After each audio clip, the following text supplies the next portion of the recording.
Hello, and welcome to The Worst Things. Today's story is Rat Kisses, written by P.F. McGrail and read by Arthur Cresswell. Kids cause us to notice the strangest things, don't they? I can tell you exactly how much my daughter weighed down to the ounce when Yolanda gave birth to her 4.5 years ago, but neither my wife nor I noticed the shit smear that little Delilah had left on Yolanda's shoulder as an infant. It stayed there for an entire day before my in-laws asked why she was bedecked in baby splatter. And when Delilah's preschool teacher called us to ask why my daughter had come to school covered in My Little Pony stickers every day that week, I had to be honest, I hadn't noticed. There are so many things going on inside my house that I count myself lucky when I get 3 continuous minutes to listen to the voices inside my head. How am I supposed to notice stickers on her overalls? Sometimes I feel like I'm barely able to keep my house together. 8 nights ago, for example, I went into the kitchen to get a glass of water in the middle of the night. What was I supposed to do when I heard movement in the pantry? My sleep-addled brain gave me one clear message. Check it out. So I went to the pantry door and saw nothing. I stared in confusion at the food. It was nearly all obscured in darkness. That's when the biggest rat I've ever seen darted from an open bag of potato chips. I could feel the urine leaving my dick. The rat was slyer than a politician in a girl's locker room, though at eye level, he jumped off the ledge and scurried gracefully into the night. Before my heart rate had recovered from the little bastard's sudden appearance, he disappeared. The exterminator was in my kitchen the next morning. I found 7 potential rat-sized entry points around your perimeter, he wheezed, shifting his substantial weight from one leg to the other.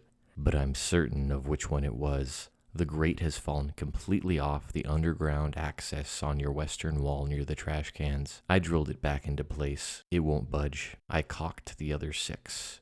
Here he wiped a significant glob of snot away from his nose. If the rat was away from the house, it'll be impossible for the little bugger to find his way back inside.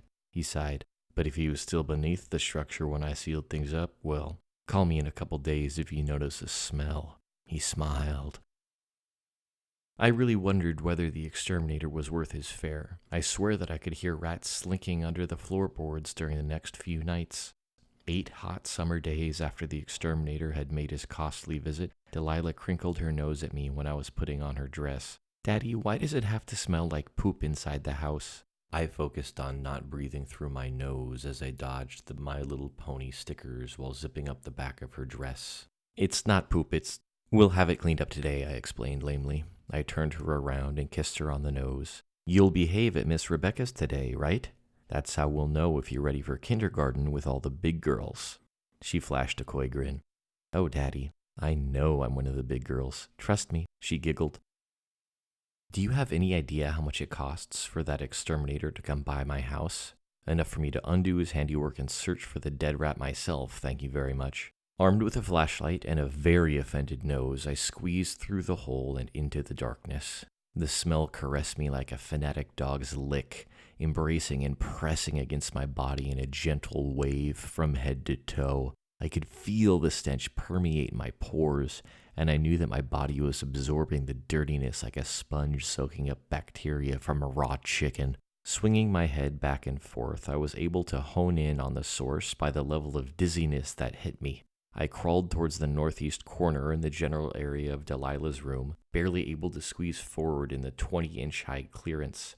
Through the dirt and darkness, I dug in with my elbows, the flashlight cleaving the curtain of black with its beam. It was impossible to see more than 4 feet in front of me. Near the edge of the house, the gradient varied between 19 and 13 inches, barely enough for me to pass through, and impossible to cover in a hurry. The smell increased exponentially as I penetrated ever deeper. I had just forced myself through the narrowest, most claustrophobic opening when I dropped my flashlight. It rolled away until it was nearly obscured in the darkness, illuminating ever-dimming flecks of dust as it was nearly swallowed by the shadows. I was forced to crawl toward it, with nothing but my hands probing the dirt for guidance. When I finally reached the light, I lifted it, took a deep breath, and vomited. We stayed in a hotel while the police finished their investigation. In retrospect, a lot of the pieces fit. The exterminator's sealing of the house had prevented any hope of escape.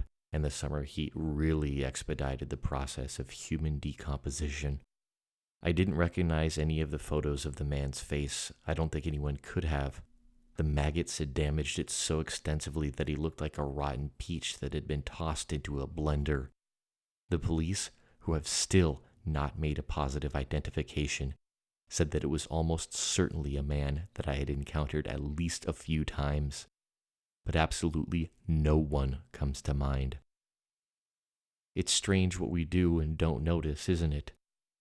The police did notice that he had quite the extensive collection of My Little Pony stickers.